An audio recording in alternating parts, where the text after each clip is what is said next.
Je m'appelle Violaine Delabine, je suis créatrice et directrice de Néoplanète, qui est le premier gratuit, grand public sur l'environnement, mais de manière très art de vivre. C'est pour ça que la mode, il y a une grande importance, la mode, la cuisine, les voyages, etc.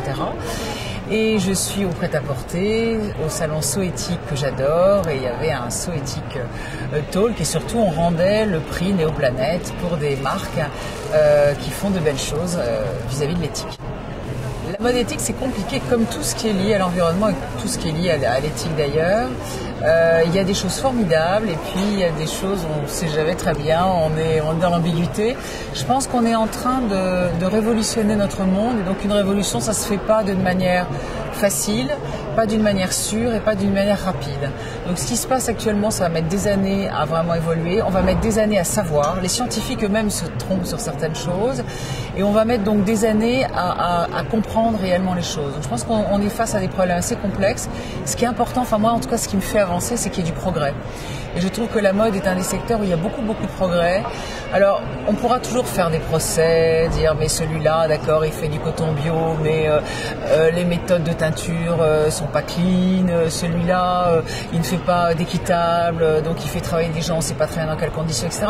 Bien sûr, on peut toujours critiquer, on peut aussi prendre le réflexe inverse et déjà accepter et encourager les efforts et les progrès qui sont faits. Il y en a beaucoup, donc beaucoup de textiles bio, c'est déjà bien, parce qu'on sait que le coton est quelque chose d'excessivement polluant. Beaucoup de nouvelles matières, le bambou, la gomme, les pneus recyclés, beaucoup de recyclage justement pour arrêter de balancer. On balance des tonnes et des tonnes de textiles chaque jour en France. Donc retravailler avec ces textiles, réapprendre à inventer avec ses mains, faire évidemment très attention à l'équitable, que les choses ne soient pas fabriquées par des enfants dans des conditions épouvantables, etc., etc. Moi, ce que je trouve très intéressant dans la mode éthique et d'une façon générale dans l'éthique, mais particulièrement dans la mode éthique, c'est que ça nous redonne du sens. Si on est dans une crise aujourd'hui épouvantable, c'est parce qu'on est dans une société qui a perdu tout bon sens. On est dans l'argent. Alors bien sûr que l'argent c'est important et que ça fait avancer le monde, mais il faut qu'il y ait du sens derrière l'argent. On veut gagner de l'argent, mais pourquoi? Et on ne sait plus pourquoi. Et c'est ce qui m'intéresse beaucoup dans tout ce qui est éthique et environnemental et équitable, c'est que tout d'un coup on se demande pourquoi. Pourquoi j'achète ce vêtement? Pourquoi il a été fabriqué comme ça? Pourquoi il est vendu comme ça? Qu'est-ce que ça veut dire?